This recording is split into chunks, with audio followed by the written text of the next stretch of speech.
If you want to see how to colorise your equipment to fit your needs, stay tuned.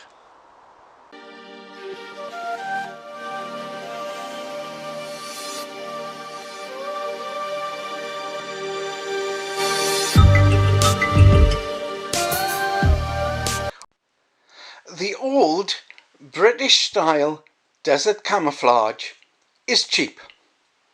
Well, it's cheaper than DPM and MTP and various other patterns because it does not fit into the North European environment. However, you can re-camouflage this. We're using a number of different techniques. The first one is to use marker pens. Brown would be good, but black will suffice. Carefully colour in a disruptive pattern. You may have to go over this 2 or 3 times. However, do not get carried away and cover too much of the area.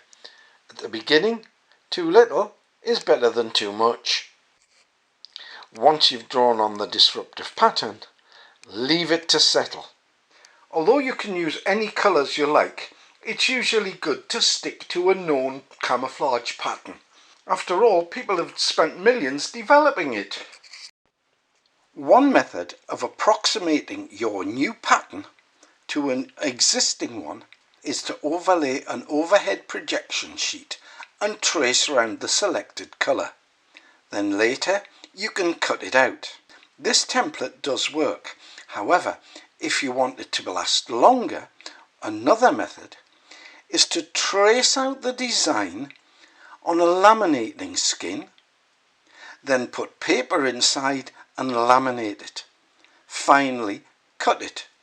You have a good template that's going to last a little bit longer and be more effective. With both templates, you can turn them over and use both sides in your re-camouflaging of equipment. Before you start to paint, you need to hide everything that's not going to be painted with masking tape. My second stage of operation was to paint green. For this I used automotive spray paint. Now, although this might not be any good for clothing, it certainly seemed to be okay for webbing and this camelback. The template was put on top of the camelback and it was sprayed.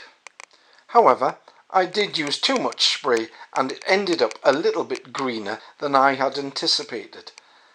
But never mind, we'll see what the next stage brings. The spray paint did conform very well to the cut out sections of the template.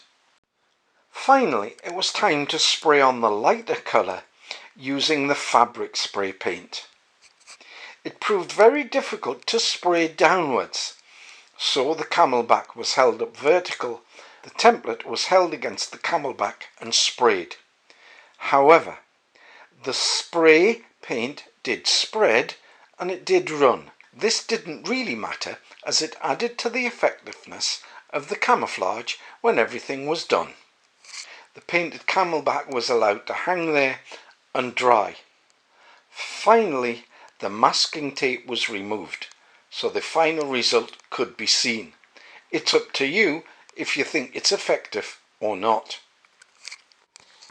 Similarly, dark coloured heat-resistant paint can be used to hide shiny and scratched cooking pots and mess tins.